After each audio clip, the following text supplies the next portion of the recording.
This segment of the news has been brought to you by Sun Oil Limited. Welcome back. The tractor is on the potential site of the new state-of-the-art hospital for Grand Bahama. This coming from Minister of Health and Wellness, Dr. Michael Dowell, while giving an update on when the groundbreaking for the new hospital will take place. He predicts the groundbreaking will take place very soon. As we speak, the tractors are on the potential site. We're finalizing the topographic studies. Once that's complete, we will definitely have our architects do the site plan, and once that's done, we're pretty much close to requests for proposals. And once we get requests for proposals in, then we will be able to award the contract. In July of this year, Dr. Dowell announced that the government has secured the money for construction of the new hospital. The Rand Memorial Hospital sustained significant damage during Hurricane Dorian in 2019. Dr. Dowell says he is dedicated to supplying the island with quality medical facilities and gives this encouragement to residents on Grand Bahama. But I want the residents of Grand Bahama to know that we have been working very diligently on this project since the Prime Minister made an announcement last year, latter part of this year, sorry, and steps are being made continuously. We have our teams are in place. The contract has already been signed with the BEG Group. The BEG Group has already received their deposit. We are in communication with the building department at the Port Authority, yes, and we are constantly moving rapidly for groundbreaking. As the new year approaches, Minister of Health and Wellness Dr. Michael Dowell reminisced on his accomplishments so far in his capacity as the Minister of Health.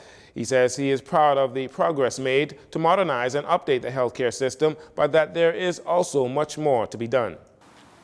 On coming to office, I have visited every clinic in the Commonwealth of the Bahamas. I have walked the clinic. I've spoken to staff members of the clinic. I've seen the infrastructural defects that exist throughout our archipelago and the challenges many people in our family island have in order for us to deliver the same quality of care that we take for granted sometimes in New Providence and Grand Bahama.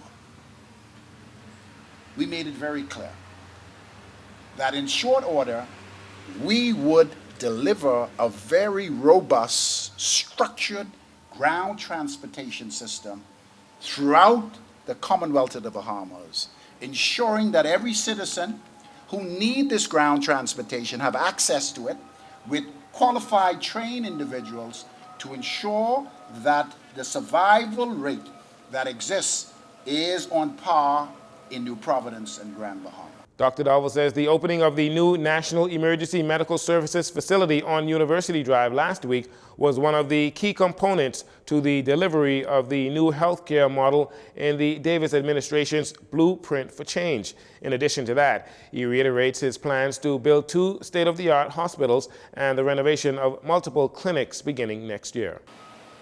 As we speak, there's a transformation change that is presently in stream for the construction of 9 new clinics throughout our family islands, the renovation of 22 clinics, the construction of a new state-of-the-art hospital for Grand Bahama, and a construction for a new state-of-the-art hospital here in New Providence. While this is going on, we are renovating the existing structures throughout our archipelago and our hospitals. Minister Dowell said that the Davis administration is going to transform the delivery of healthcare services because it is important to demonstrate to the Bahamian people that the Ministry of Health and Wellness and Public Hospitals Authority is making a difference in the country. In other news, police confirming the death of an American visitor on Eleuthera over the Christmas holiday. An American male in his early 20s visiting from Minnesota was found by family members unresponsive in the bathroom of their villa near Governor's Harbor, Eleuthera, shortly after 1 p.m. on Monday. According to reports, the deceased was experiencing flu-like symptoms prior to being discovered. At present, foul play is not suspected. His body was flown to New Providence, where an official autopsy will be performed to determine the exact cause of death. Investigations into this incident continues. An American tourist is facing charges after he allegedly brought a licensed pistol with him on vacation. Brent Ammons, 37 years old, of Birmingham, Alabama, faced charges of introducing a firearm into the Commonwealth of the Bahamas and possession of ammunition. Police arrested Ammons after security screeners at the Lyndon Pindling International Airport found the 9mm handgun with 12 rounds of ammunition in his luggage. Reportedly, he was en route to Cat Island. He appeared before Magistrate Samuel McKinney on Friday, where he pleaded not guilty to the charges and was granted $12,500 cash bail. His trial is set for January 20th, 2023. Minister of Tourism, Investments and Aviation, Deputy Prime Minister Chester Cooper, assures that every project approved is required to undergo an environmental assessment plan. He says full-scale construction cannot happen until an environmental plan is in place. The Deputy Prime Minister's comments come in response to concerns from environmentalists like Sam Duncombe, who suggest that the upholding of the country's environmental laws is just talk on behalf of the government in relation to recently approved projects, particularly on the Family Islands. I've heard some comments where a certain environmentalist was talking about consulting local environmentalists. That's exactly what's done already. It's mandated by law, it's in the requirement, and there is no approval of any development unless there's consultation with local environmentalists.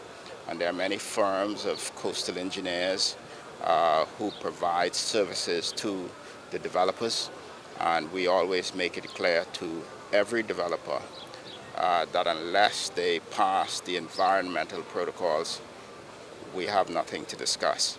So we don't compromise our environmental integrity. We believe in balanced development, and that is what we have been doing.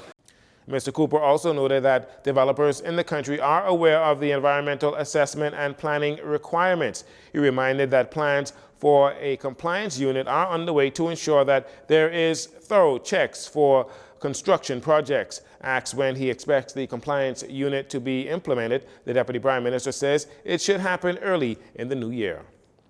And finally, a state-recognized funeral service will be held on Friday, December 30th at 11 a.m. for the late Edward Andrew Dud Maynard, a former senator and parliamentarian. The service will be held at St. Agnes Anglican Church, Baileau Hill Road, that's Baileau Hill Road, Grantstown, with the interment following in Woodlawn Garden Cemetery, Soldier Road. The body will lay in state in the Senate from 9 a.m. to 5 p.m. on Thursday, December 29th, with viewing for the general public from 12:30 p.m. to 5 p.m. The funeral service is expected to be broadcasted live via the ZNS radio network from St. Agnes beginning at 11 a.m. And that'll do it for your JCN Evening News. Once again, I'm Dorino Saunders. Thanks for joining us. This segment of the news has been brought to you by Sun Oil Limited.